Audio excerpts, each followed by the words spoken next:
Bonjour à tous, on se retrouve aujourd'hui pour une nouvelle leçon. On reprend le cahier de cours dans le chapitre 5, on va continuer le chapitre. Alors, chapitre 5 c'était gestion de données. On va passer au grand 3, les diagrammes circulaires et semi-circulaires. Définition. Un diagramme circulaire est un graphique représenté par un disque que l'on a séparé en plusieurs parties. Donc en dessous, je vais afficher l'image d'un diagramme circulaire. Et chacune des parties, qu'on a coloriées en bleu, violet, vert et rouge, c'est ce qu'on appelle un secteur. Et ce secteur, au sommet, il a un angle. Et bien cet angle, il est proportionnel à l'effectif de ce que l'on a étudié, de ce que l'on a mesuré. La première image, c'est un exemple. Le deuxième, c'est un autre exemple de diagramme circulaire. Là, on voit qu'en plus, il y a certaines annotations. Sur l'extérieur, sur le côté, on a noté ce à quoi ça correspond.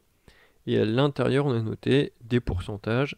On n'a pas noté l'effectif, on n'a pas noté le nombre, on a noté combien en pourcentage ça représente cet effectif par rapport à l'effectif total. On peut aussi décider de mettre l'effectif. On peut aussi décider de mettre en pourcentage et de mettre tout ça dans une légende sur le côté. C'est comme on veut. Le plus important, c'est qu'on voit bien les différentes parties. Alors, si on regarde le deuxième, et qu'on additionne 8,3%, plus 22,2%, plus 25%, plus 44,4%, on voit qu'on n'arrive pas à 100%, on arrive à 99,9%, mais ça on en reparlera un petit peu après. Alors ça, c'est des graphiques circulaires.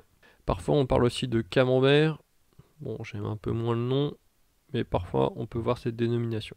Alors, les semi-circulaires, à quoi ça ressemble? C'est la même chose, sauf que c'est la moitié du disque. Alors, si tu as regardé les informations lors des élections sénatoriales, souvent, la répartition des sénateurs dans la Chambre est représentée sous forme de diagramme semi-circulaire, parce que justement, la Chambre ressemble à un demi-disque. Mais le principe, c'est le même. Voici un diagramme circulaire, sauf que il y a des petits soucis là-dedans. Donc, je te laisse faire pause et réfléchir à ce qui ne va pas dans ce diagramme. Alors, dans ce diagramme, on a dit que la taille du secteur va dépendre de l'effectif. On voit que entre poissons, amphibiens, reptiles, oiseaux et mammifères, c'est le poisson qui a le plus grand effectif, 50%, donc forcément c'est lui qui a le secteur le plus grand. Oui, mais c'est plus subtil que ça, il faut que ce soit proportionnel. Donc 50% ça représente la moitié, donc le secteur bleu doit représenter la moitié aussi. Donc là on voit que le secteur bleu est trop grand. De la même manière, entre amphibiens à 11% et mammifères à 9% en jaune, on voit que amphibiens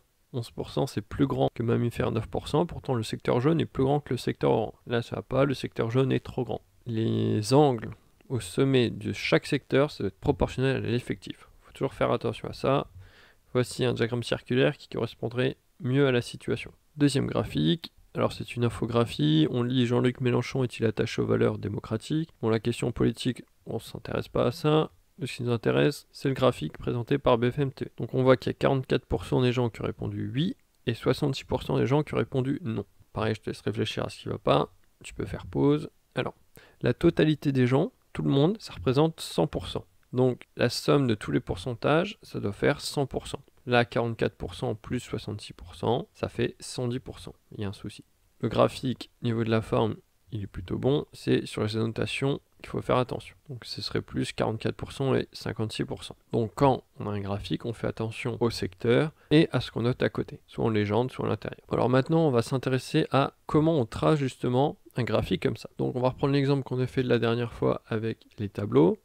C'est avec les demi-pensionnaires externes qui font de l'allemand, de l'espagnol ou de l'italien. Donc là, je remets le tableau, pas en double entrée, juste un tableau à une entrée, avec à chaque fois les personnes et leur effectif. Donc il y a 10 élèves qui sont demi-pensionnaires et qui font de l'allemand, 30 élèves qui sont externes et qui font de l'allemand, et ainsi de suite. Alors je vais vouloir représenter ça sous forme de graphique circulaire.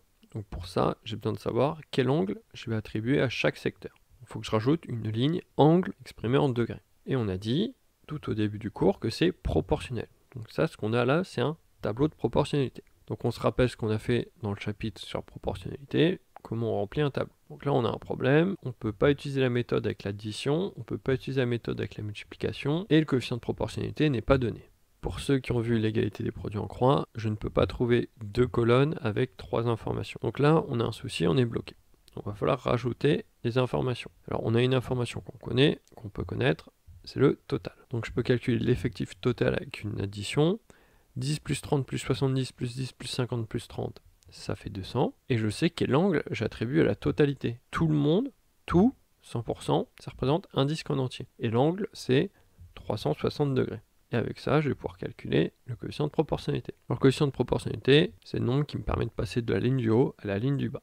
Alors, 200 fois un nombre, ça fait 360. Pour trouver ce nombre, on fait le chemin inverse. 360 divisé par 200. On prend la calculatrice, on tape 360 divisé par 200 et on trouve 1,8. Donc on peut noter 360 divisé par 200, c'est 1,8. Ce 1,8, je peux le mettre dans la bulle sur le côté de mon tableau. Donc c'est fois 1,8. Donc quand je prends le nombre qui est en haut et que je le multiplie par 1,8, je trouve le nombre qui est en bas. En appliquant ça à chaque fois, 10 fois 1,8, 30 fois 1,8, 70 fois 1,8 et ainsi de suite, je peux trouver tout mon tableau. Alors parfois, on tombe pas sur un nombre décimal quand on calcule le coefficient de proportionnalité. C'est pas grave, on fait une fraction. Si ça va toujours pas, on fait des arrondis. À la fin, on vérifie on réadditionne, donc là 18 plus 54 plus 126 plus 18 plus 90 plus 54, on vérifie qu'on tombe bien sur 360. Si on ne tombe pas sur 360, c'est pas grave, c'est à cause des arrondis. On va modifier un petit peu une valeur pour retomber sur 360. On va s'adapter. Quelle valeur on va modifier? On va modifier la valeur la plus grande pour que c'est le moins d'impact. Alors là, c'est pour faire un diagramme circulaire. Si j'avais décidé de faire un diagramme semi-circulaire, on avait dit que c'était la moitié d'un disque, donc l'angle total ça aurait été la moitié. Donc au lieu de marquer 360 degrés dans le total, j'aurais marqué 180. C'est la seule chose qui change. Alors, maintenant que j'ai tous les angles, je vais pouvoir faire mon diagramme circulaire. Première étape, il faut tracer un cercle. Donc tu prends le rayon que tu veux, pas trop petit sinon on ne voit rien, pas trop grand sinon la dernière étape elle va être longue. Ensuite, on met un point n'importe où sur le cercle. N'importe où, c'est comme on veut. Et on trace un rayon. Le rayon justement qui va du centre jusqu'à ce nouveau point. Ensuite, on prend notre rapporteur, on place le viseur du rapporteur sur le centre du cercle, on s'aligne bien sur le trait là pour que le 0 il soit bien aligné ici. On mesure notre angle, donc c'était 18 degrés, on mesure 18 degrés. Donc si notre marque elle est après le cercle, on trace juste la partie là. On n'a besoin que de ça, on n'a pas besoin de prolonger plus loin. Si notre marque de rapporteur elle est avant, on fait notre marque, on relie et on prolonge jusqu'à toucher le bord du cercle. Voilà, là on vient de faire notre premier secteur. On a fait un secteur dont l'angle, ici, au sommet, vaut 18 degrés. Et ensuite, on n'a plus qu'à continuer. Alors moi, je te conseille de le faire dans l'ordre du tableau et en tournant au fur et à mesure. Moi, je tourne dans le sens inverse des aiguilles d'une montre, dans le sens là.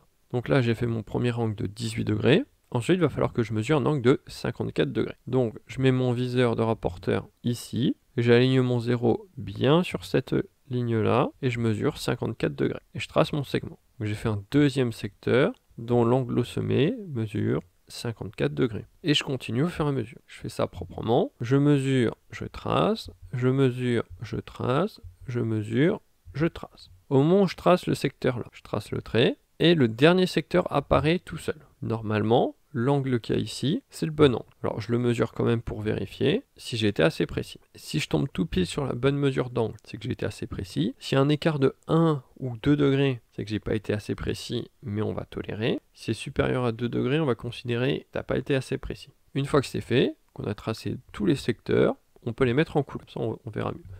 Donc moi, là, j'ai décidé de mettre 3 couleurs, le rouge, le bleu et le vert, pour l'allemand, l'espagnol et l'italien, et j'ai séparé en 2 nuances différentes de couleurs en fonction de si c'est un externe ou un demi-pensionnaire. Donc j'ai du rouge et du rouge clair, du bleu et du bleu clair, du vert et du vert clair. Une fois que le diagramme est colorié, on peut l'annoter. Donc on peut décider de marquer sur le côté ce à quoi ça correspond. Donc là, juste avec un coup d'œil, on voit que l'effectif le plus grand, c'est les demi-pensionnaires qui font de l'espagnol. Parce que c'est le secteur, la part la plus grande. On peut décider de mettre les effectifs à l'intérieur. Parce que juste là, je peux savoir quel groupe a le plus grand effectif. Je sais que c'est les demi-pensionnaires espagnols, mais je ne sais pas combien. Pour être plus précis, je peux marquer l'effectif à l'intérieur. Si on était comme ça, on voit que les demi-pensionnaires allemands et les externes espagnols, les tailles des secteurs, elles sont très proches. Et si on devait choisir qui est le plus grand des deux, on aurait du mal à choisir. Quand c'est largement différent comme demi-pensionnaire espagnol et demi-pensionnaire allemand, on voit qui est le plus grand. Entre externe espagnol et demi-pensionnaire allemand, on a plus de mal. C'est pour ça que quand c'est très proche, l'information précise avec l'effectif peut être intéressante. Donc là, on voit que c'est égal. C'est pour ça que les secteurs, ils se ressemblaient. On peut décider, comme sur le diagramme qu'on a montré au tout début, de mettre des pourcentages à la place ou en plus des effectifs. En plus, ça commence à charger un peu le diagramme. Mais là, on voit qu'on a les pourcentages pour chaque secteur. On peut additionner pour voir. Normalement, on tombe sur 100%. Voilà, maintenant tu sais tracer un diagramme circulaire. Pour un diagramme semi-circulaire, c'est la même chose, la même méthode, sauf que on trace jusqu'à 180 degrés. Donc on va avoir un demi-disque. Toujours pareil, on peut l'annoter, le colorier, c'est comme on veut. Voilà. Donc je te conseille de faire des exercices pour bien t'entraîner, apprends bien le cours, revois la vidéo si tu as du mal, et on se voit une prochaine fois pour une prochaine séance. Au revoir.